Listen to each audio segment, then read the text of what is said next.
And finally tonight from London, on her wedding day, 2 billion people, including us, will be watching Kate Middleton as she heads toward her wedding. But we wondered, as she sits quietly in the car with her own thoughts, will she hear the whispered voices of all the women before her who traveled the exact same route when they walked into history?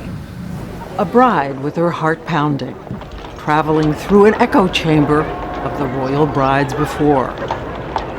Starting at the place where she and her family are getting ready. Here it is, Goring Hotel, and we are told that Mr. Middleton just went in right before we arrived here.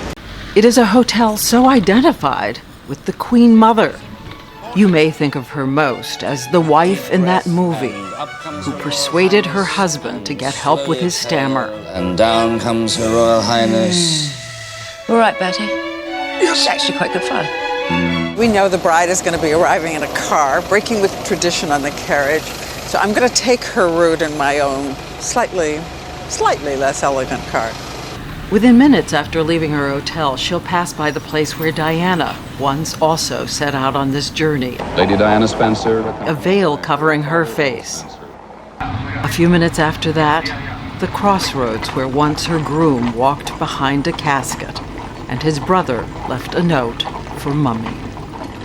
And then she rounds the final corner to Westminster Abbey. So pull up in your car and take the walk. It's a short one, not far at all, right up to the doors to the future. And when she leaves in her open carriage and looks out at the streets, the people who've gathered for centuries to watch British ceremonies will be standing behind those who are gathered for her today.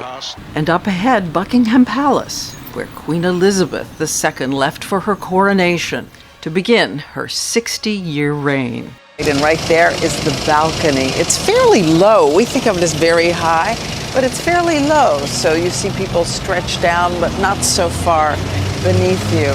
The balcony, where once the Queen Mother stood with her daughter Queen Elizabeth and her sister Margaret, celebrating the end of the war with Winston Churchill.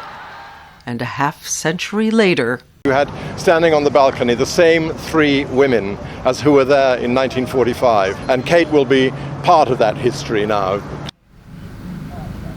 And we will, of course, be watching as she is part of that history. Don't forget to set your alarms. ABC's coverage begins at 4 a.m. Friday morning. We thank you for watching. We're always on at abcnews.com.